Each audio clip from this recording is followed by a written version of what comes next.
Welcome to the League of Legends Champion Spotlight, featuring Fizz, the title trickster. Fizz is a tricky melee assassin and fighter. Full of redirection, disruption, and speed, Fizz can dart around combat and quickly burst down frail targets.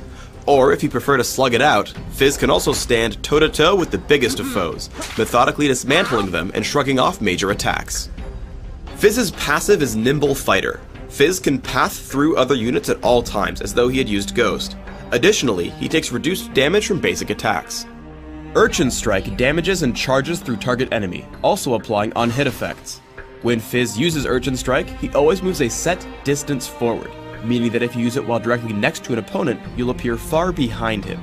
I take Urchin Strike at level 2 and max it last. Seastone Trident passively causes Fizz's basic attacks to apply a debuff that damages for a flat amount plus a percentage of missing health over a few seconds. When activated, Fizz's basic attacks also deal flat bonus damage and apply grievous wounds, which reduce heals on your target for a few seconds. I take Seastone Trident at level 1 and max it immediately. Playful/Trickster has two parts. First, Fizz dashes to a nearby location and becomes untargetable, also dodging any attacks and spells aimed at him.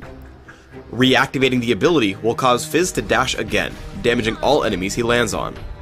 If you don't reactivate the ability, Fizz will become targetable again after a half second, damaging and slowing nearby enemies in the process.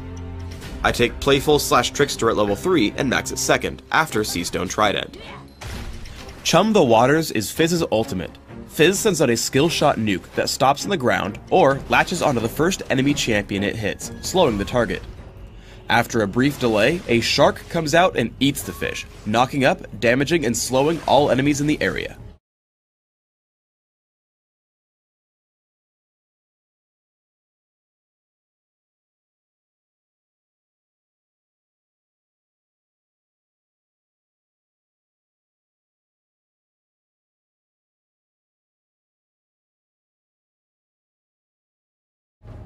Fizz's early laning is extremely powerful if you're willing to take risks. Walk up and poke your opponent with Seastone Trident. Nimble Fighter will make the minion counterattack bearable as you continue to whittle down your target. Upon hitting level 2, activate Seastone Trident and dive in again with Urchin Strike while landing more basic attacks. Push in for the kill when you can. In this case, I use Ghost to catch up to Galio after he flashes, killing him with Ignite. Fizz's bag of tricks can escape dangerous situations as well. Here Skarner ganks me in mid lane. I pop Ghost, and when he gets near, I dive past him with Urchin Strike. I make my way to the brush, walk to the wall, and hop over with Playful/Trickster, making it to the turret alive. Good reflexes can also make or break a great Fizz player. I fight Galio in mid lane, pushing in with Urchin Strike and Seastone Trident. When he turns to cast Resolute Smite, Playful/Trickster dodges the attack and then damages him further. I pull back away and ready my next offensive. I see him ready another Resolute Smite and dash into him with Urchin Strike, dodging another spell and dealing more damage. Eventually, Riven comes in to gank, so I run in, dodge to the side, and dive in with Urchin Strike and Seastone Trident for the kill. In teamfights, try to find squishy targets first. As a fight erupts in mid lane, I first dash through Galio with Urchin Strike. As Graves come in, I get behind him with Playful/Trickster. I let the slow hit him so that he can't dodge Chum the Waters. After taking him down, I head up towards Skarner and Sona. Using Urchin Strike, I head in on Skarner and tag him with Ignite so he will die underneath the turret.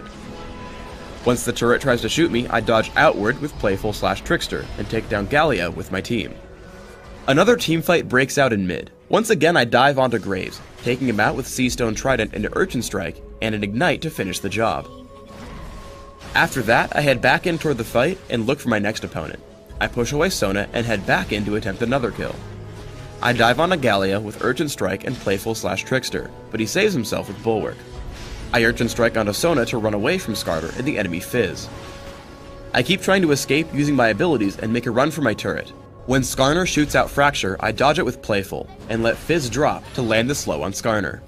As he continues chasing, I tag him with Chum the Waters, which causes him to die to Soraka and our turret.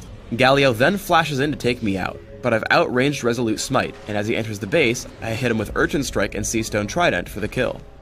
Urchin Strike can be used to kill enemies beyond your primary target. I see Graves get low, and dive onto Nocturne with Urchin Strike, which places me behind him and in range of Graves for the kill. Playful/Trickster then allows me to pick up Nocturne for another kill. Chum the Waters takes down Ramus, and we start to capture the windmill. Fizz's front-loaded burst allows him to take out squishy enemies easily. I dive Graves with Urchin Strike, dodging Buckshot. Playful/Trickster dodges both the turret and his smokescreen, buying enough time for Lee Sin to close in and help pick up the kill. Playful/Trickster also allows Fizz to dodge localized spells, like Crowstorm. Fiddlesticks attempts to kill me from the brush, so I dodge away and then come back in when the ability ends. I continue to poke at him with Seastone Trident. Then, when he casts Dark Wind, I dodge with Playful/Trickster and take him down. Because Fizz has so much burst, you can take out opponents before they can react to you. I happen across Fiddlesticks while low on health. I tag him with Chum the Waters and wait. Once it knocks him into the air, I head into the brush and dive with Seastone Trident and Urchin Strike. As a result, he falls without even being able to touch me. As Fizz is a very intricate champion, consider playing him with a lot of durability for your first few games, able to shrug off a lot of damage until you learn all his tricks. With this in mind, try the following build in Classic. Take Magic Penetration Marks, Flat Armor Seals, Flat Magic Resist Glyphs, and Flat Health Regeneration Quintessences. This build will allow you to control almost any lane in the game, and scale up decent durability through the mid-game. For Masteries, 9-0-21 will give you excellent cooldown reduction and magic penetration with experience gain and bonus mana to keep your abilities flowing. Additionally, Ignite and Ghost will let you stick to and destroy single enemies. For items, start with Boots of Speed and 3 health potions. Take a fast Catalyst the Protector, upgrading to Rod of Ages, then upgrade to Sorcerer's Shoes and grab Rylet's Crystal Scepter as well. From there, take stock of how well you're doing. Rabadon's Deathcap and Lichbane will give you tons of burst damage, while options like Zhonya's Hourglass, Abyssal Scepter, and Guardian Angel will help keep you durable. Finish up with a Void Staff if your opponent starts stacking Magic Resist. On Dominion, where death is more forgiving, or as you get more accustomed to Fizz's playstyle, consider a much more offensive build. Magic Penetration Marks, Ability Power per level Seals, Ability Power per level Glyphs, and Flat Ability Power Quintessences load Fizz up with offense, taking enemies down with magic damage. 2109 Masteries allow you to deal much more damage, taking everything ability power and damage related. On Dominion specifically, you don't need bonus mana, and instead should take increased movement speed and utility. Ignite and Ghost are still great choices here for Fizz. For items, opening with a Prospector's Ring and Boots of Speed before transitioning into Ionian Boots of Lucidity, Rabadon's Deathcap, and Lichbane set up Fizz for extreme burst damage. Add further damage with Void Staff, Will of the Ancients, and Zhonya's Hourglass.